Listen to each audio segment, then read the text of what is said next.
You're listening to the Sports Bash with Mike Gill. Never thought this radio stunt would catch on so big. On 97.3 ESPN.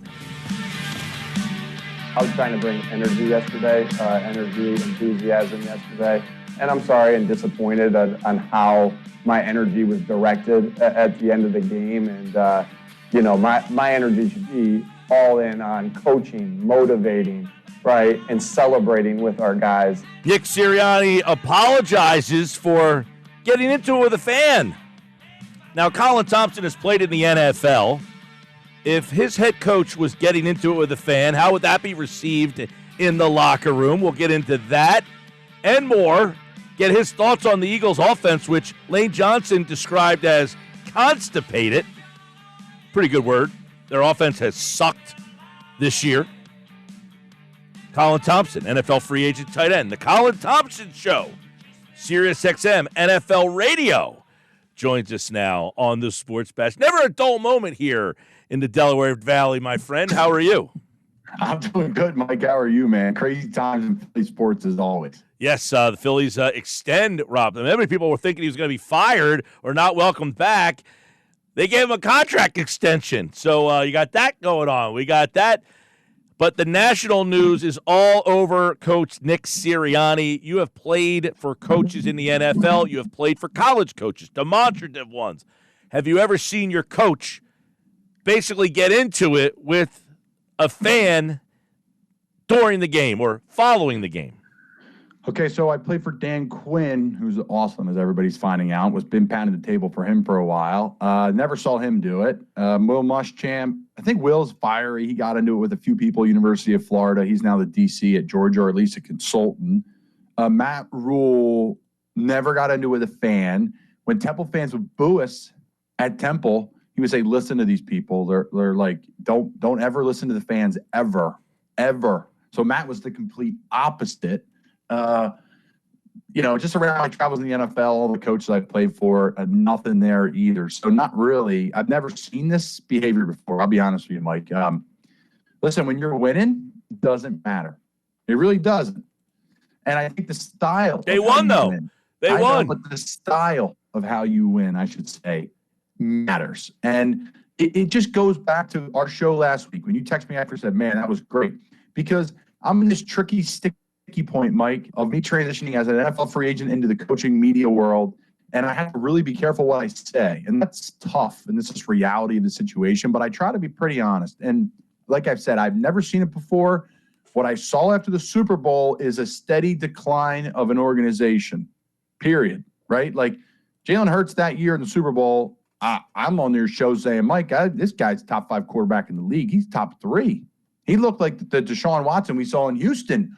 Run, throw, nothing like the Deshaun Watson we saw now. Let's be honest. He looked rough against the Eagles. So neither here nor there, Mike.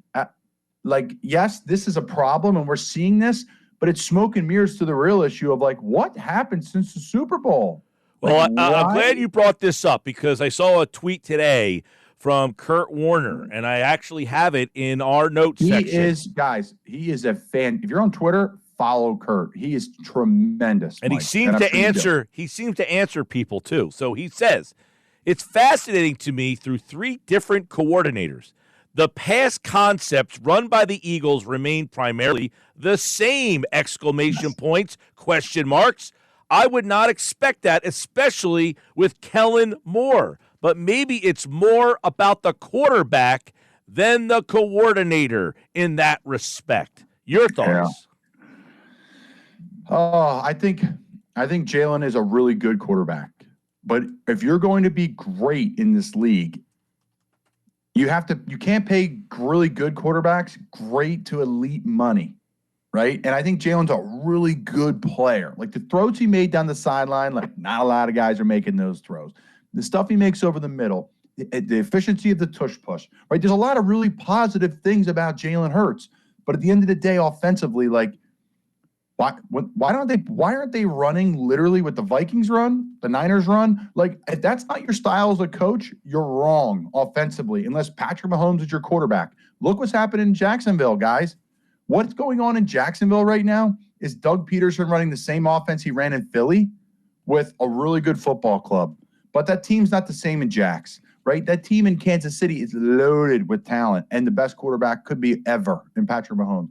So, like, I would get him under center. I would get the tight ends blocking. I would get look at the Ravens, look at the Lions, look at the Niners, look at the Vikings. Like, they are humming, and it's creative.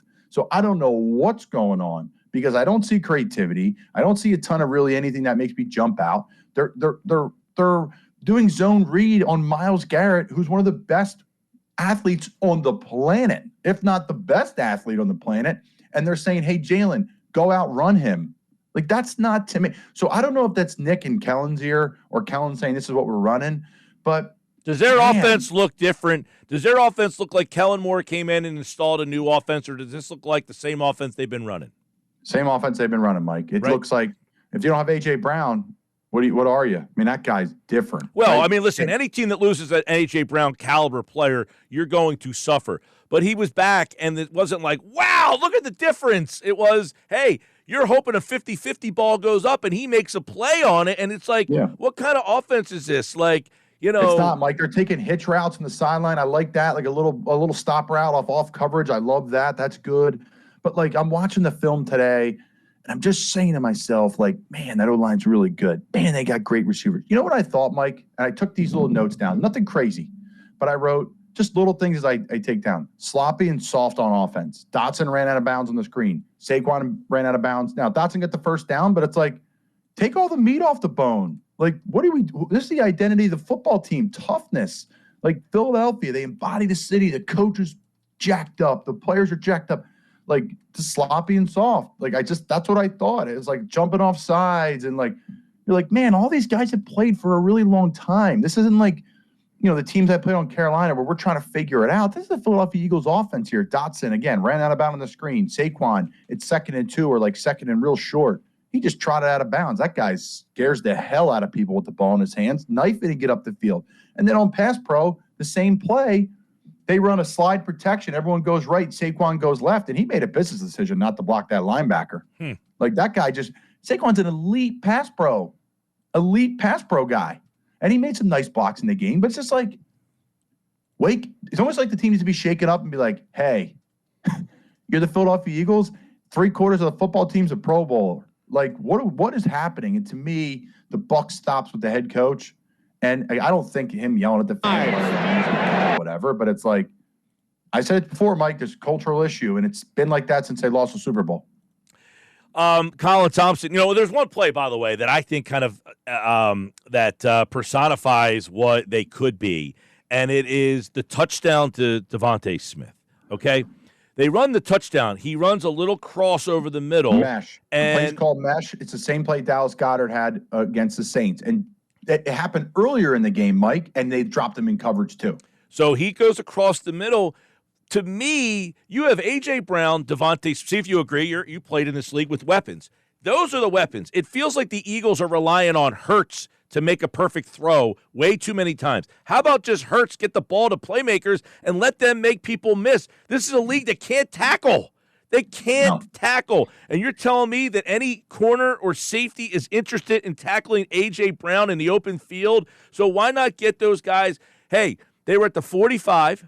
He threw a pass. It had 5 air yards to Smith. He caught it on the run. There was a miscommunication, and he got up the sideline and went 45 yards for a touchdown.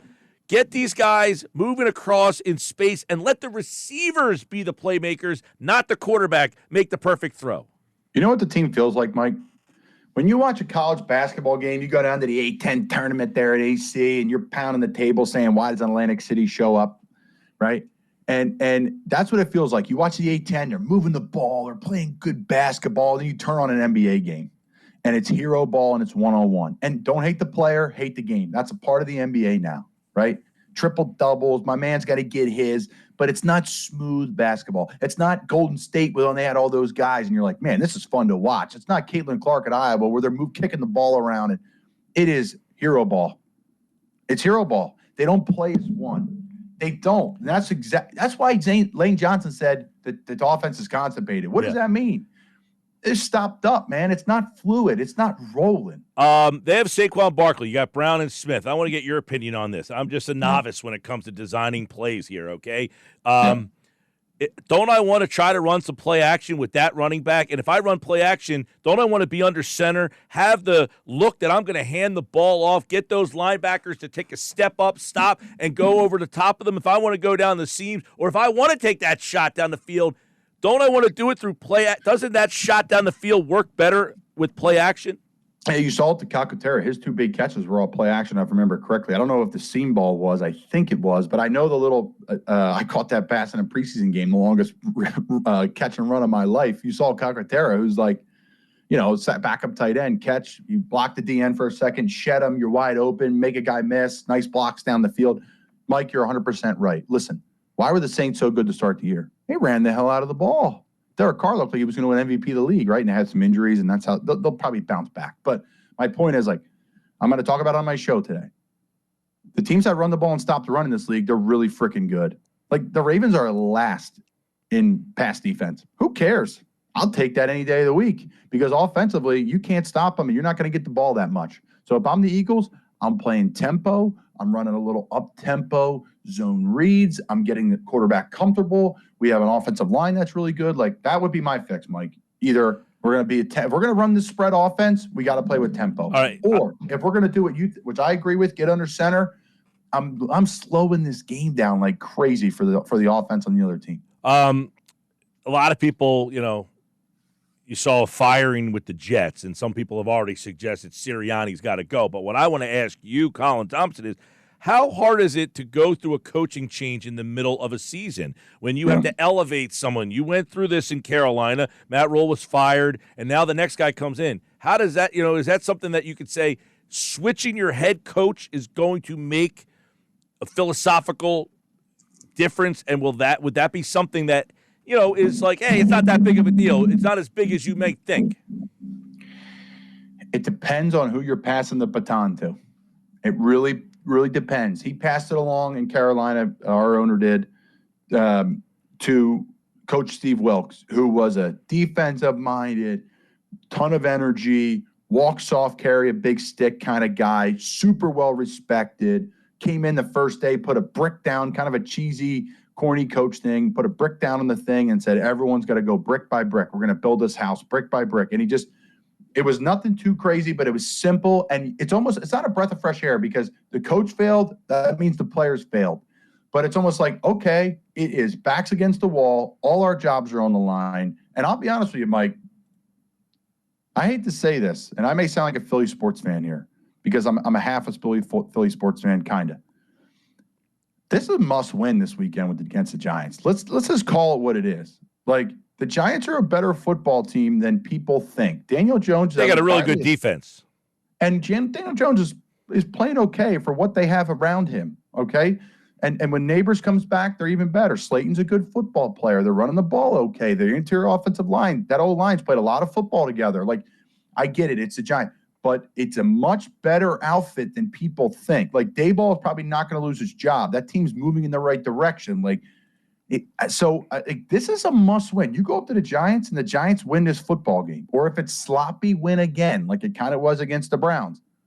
Like, eventually, you're like, okay, it's been happening this way since the loss of the Super Bowl. They started the year 9-1.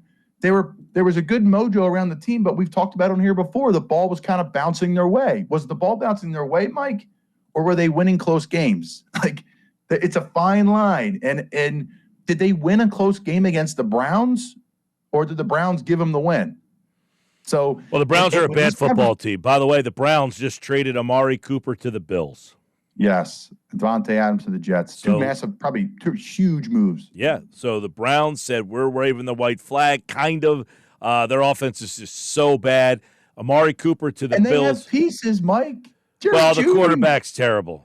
Njoku's one of the best tight ends on the planet. Their line's pretty bad. I know, they're banged up, but they got some good players on that line, too. They won 11 games last year, went to the playoffs, and then got healthy. And they got rid of Joe Flacco.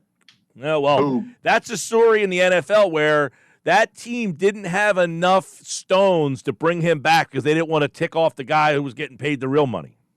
That's the impact of ownership, ladies and gentlemen, on a program. Because every organization is run differently. Every single one. Yeah. They are not the same. So, Mike, it just hasn't looked clean since No, the it Super hasn't. Bowl. No, it hasn't. You're right about that. Colin Thompson, everybody. Not for long media, Sirius XM NFL Radio. Every Tuesday, we break it down right here on the Sports Bash Live on 97.3 ESPN. All right, my brother. I will talk to you next week.